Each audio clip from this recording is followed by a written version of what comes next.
Bonsoir et bienvenue dans l'émission Présence protestante. La musique tient une grande place dans les communautés protestantes et évangéliques. La spiritualité plurielle de la grande famille du protestantisme s'appuie bien sûr sur la lecture et la méditation des textes bibliques, mais aussi elle s'exprime souvent par le chant. Fabien Ruel est allé à la rencontre de Samuel Olivier, auteur et compositeur de plus de 200 chants familiers de nos églises. Avant de les rejoindre, nous écoutons un extrait d'une de ses chansons, « Je lève les yeux vers toi ». Je lève les yeux vers toi, comme la nuit attend le jour.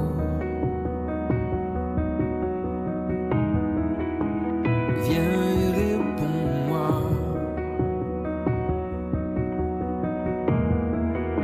J'espère en ton secours.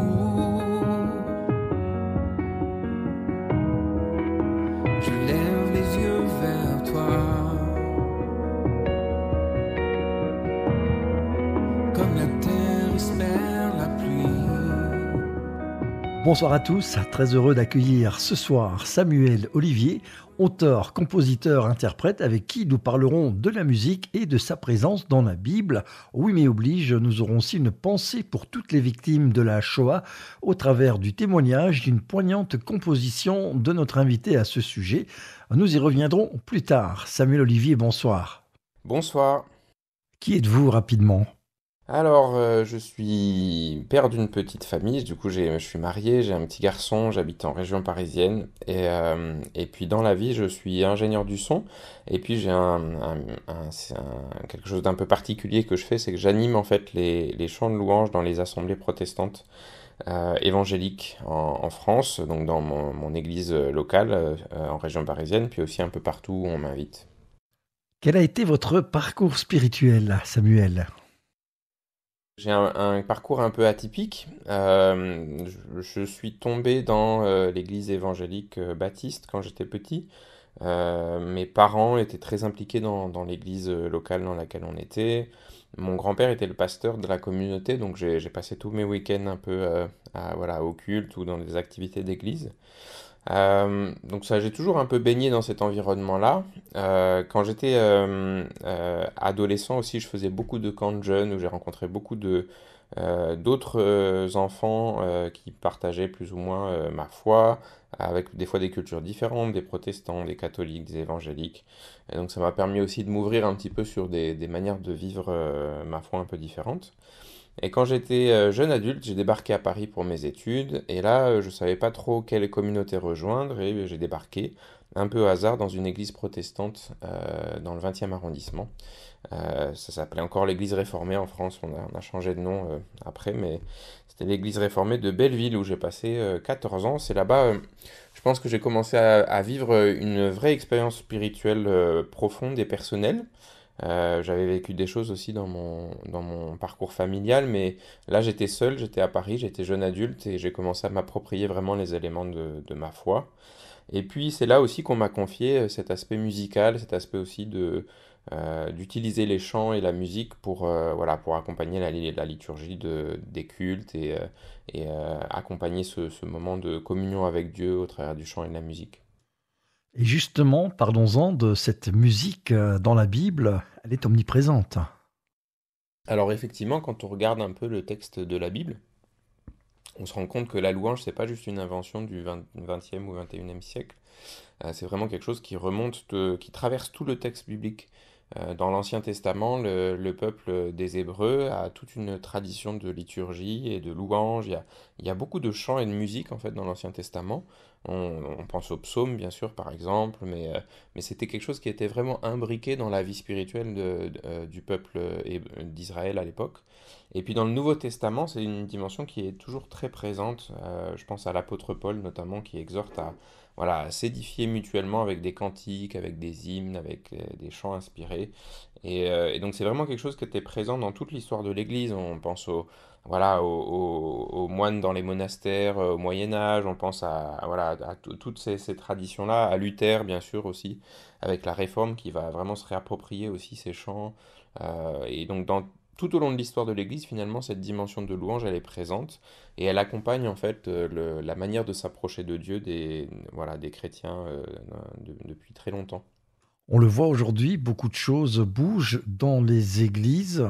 Est-ce que vous privilégiez, vous, encore et toujours, l'attitude du cœur plutôt que de l'apparence? Ça fait partie de votre ADN? Oui, c'est très bien résumé. Je pense que c'est vraiment une histoire de cœur avant d'être une histoire de chant et de musique. Quand on se réunit en communauté, en église, c'est sûr que l'aspect musical va avoir un vrai intérêt. Ça nous permet vraiment de nous réunir, de nous rassembler aussi de tous nos horizons, de tous nos vécus personnels de la semaine, par exemple, et puis dans un chant ensemble, d'entendre aussi en fait nos frères et sœurs chrétiens qui vont s'adresser à Dieu, finalement, ça va nous exhorter et ça va nous permettre de faire partie de ce que la Bible appelle le corps de Christ, l'Église. Donc c'est un des éléments qui nous donne cet aspect communautaire. Mais dans la vie personnelle du chrétien, cette dimension de louange, alors il n'y a pas forcément de groupe de musique ou de chants qui vont nous accompagner dans la semaine, mais ça parle plutôt d'une attitude de cœur par rapport à Dieu, du fait d'inviter et d'accueillir Dieu en fait dans tous les éléments du quotidien, de se tourner vers Dieu dans notre travail, dans notre vie de famille, dans nos relations amicales, et d'accueillir la présence de Dieu en fait dans ces éléments jour après jour. Quelles sont vos sources d'inspiration? J'imagine qu'elles sont variées, multiples. Il y a beaucoup de choses qui me touchent, effectivement, beaucoup de choses qui vont peut-être appuyer sur ma sensibilité en tant qu'artiste, puis simplement en tant qu'être humain aussi. Je trouve que c'est très beau de voir en fait comment chaque être humain on est connecté différemment, mais on retrouve quand même des choses qui sont semblables. À titre personnel, il y a beaucoup de choses qui vont me parler, pas forcément d'ailleurs des éléments du domaine religieux, hein. C'est pas juste parce que c'est une chanson qui va parler de Dieu ou de Jésus que je vais être saisi ou secoué. Je pense que en tant que chrétien, on croit que Dieu a créé le monde et l'univers dans lequel on vit. Donc tous les éléments finalement qu'on voit portent un petit peu comme une empreinte cachée hein, de la personne qui les a créés. Et un peu comme une chanson d'ailleurs. Quand j'écris une chanson, on retrouve des éléments qui disent que je suis la personne qui a écrit la chanson, même si la chanson prend son envol toute seule après. Et là, c'est un peu pareil, donc que ce soit dans un lever de soleil, que ce soit dans une conversation avec un ami, que ce soit dans un film peut-être, ou de la musique qui n'a pas forcément quelque chose de religieux, ben, il y a des traces du divin en fait, il y a des traces de cette présence divine aussi qu'on peut retrouver. J'imagine aussi que la Bible fait partie de votre inspiration, au point de vue de ces textes. Alors la Bible, ça fait vraiment partie de mon univers depuis tout petit. Quand je grandissais, on avait un temps un petit peu voilà, de culte familial régulièrement avec mes parents et mes frères et sœurs, où mon père nous lisait une histoire, alors des histoires adaptées pour les enfants, hein, c'était pas juste le texte biblique tel quel, mais il nous racontait l'histoire des grands, voilà, des grands héros bibliques, il nous racontait les histoires de Jésus, on chantait des chants déjà à l'époque. Donc j'ai baigné vraiment dans cet univers-là quand j'étais enfant. Quand j'étais adolescent, j'ai un peu par hasard, pas par hasard, mais on m'avait encouragé à lire une petite portion de texte biblique régulièrement. Et donc j'essayais de prendre un petit moment chaque jour pour lire quelques versets. Et puis j'ai eu un choc à un moment parce que ben, je me suis rendu compte que c'était la première fois, alors j'étais un grand lecteur déjà, mais c'est la première fois que j'avais l'impression qu'un livre me lisait en fait. C'était pas juste moi qui lisais le livre, mais le livre en fait lisait ma vie, il parlait de ma vie, de mon intérieur, de mon espace émotionnel, de tout ce qui se passait dans ma tête. Et c'était vraiment une expérience assez unique. Et depuis ce jour-là, je suis vraiment comment tombé un petit peu accro un peu de la lecture de la Bible. Et c'est encore quelque chose aujourd'hui qui m'accompagne quotidiennement, où je prends quelques minutes pour me plonger dans le texte biblique. Et j'ai toujours cette sensation comme dans mon adolescence, qu'il y a quelqu'un d'autre de l'autre côté du livre. Merci en tout cas pour ce cœur à cœur, Samuel Olivier. Nous sommes le 8 mai, où l'on se rappelle évidemment de la fin de la Deuxième Guerre mondiale avec la capitulation de l'Allemagne et une pensée pour les victimes de la Shoah. Vous avez quelque chose à partager avec nous à ce sujet? Alors oui, quand j'étais jeune adulte, je me suis posé beaucoup de questions sur ben, qui suis-je, où vais-je, dans quelle étagère, toutes ces questions un peu qu'on se pose quand on grandit. Et une des choses qui m'a aidé, c'est de redécouvrir un peu l'histoire de ma famille, et notamment du côté de ma grand-mère paternelle, qui est descendante de juifs ashkénazes. donc qui venaient d'Europe de l'Est, qui ont débarqué en France au début du XXe siècle. Et donc ma grand-mère est née avant la Seconde Guerre mondiale. Elle habitait en région parisienne et quand la guerre a éclaté, elle avait une dizaine d'années seulement. Et elle allait dans les écoles de la République française jusqu'au jour où quelqu'un l'a dénoncée. Et il y a un policier qui a débarqué dans son école et je crois que c'est son enseignant, sa maîtresse en fait, qui l'a fait s'échapper. Et donc ses parents l'ont envoyée en Charente où elle a été justement recueillie et hébergée par une famille protestante de la région là-bas, cachée et puis envoyée en zone libre. Et c'est comme ça qu'elle a été sauvée. Et ma grand-mère a fait une réaction très forte à ce moment-là sur tout son héritage et son passé juif. Elle s'est convertie au christianisme, elle a vécu des expériences fortes avec Dieu, elle s'est mariée aussi avec mon grand-père qui était chrétien protestant aussi. Et puis elle a un petit peu mis ce passé familial juif sous cloche et elle voulait pas en parler parce que c'était très relié pour elle à ce qu'elle avait vécu pendant la guerre. Et donc c'est seulement à cette époque où je me posais beaucoup de questions que ces choses-là sont ressorties, où il y a d'autres membres de ma famille qui lui ont posé beaucoup de questions sur justement son enfance, sur ce qu'elle avait vécu, sur son passé familial. Et cette dimension du coup est ressortie très fort. Et en fait j'ai réalisé aussi il y a quelques années que j'aurais très bien pu ne pas voir le jour du tout si ma grand-mère avait été attrapée par ce policier français qui pensait faire son travail en poursuivant les enfants juifs comme le gouvernement l'avait demandé.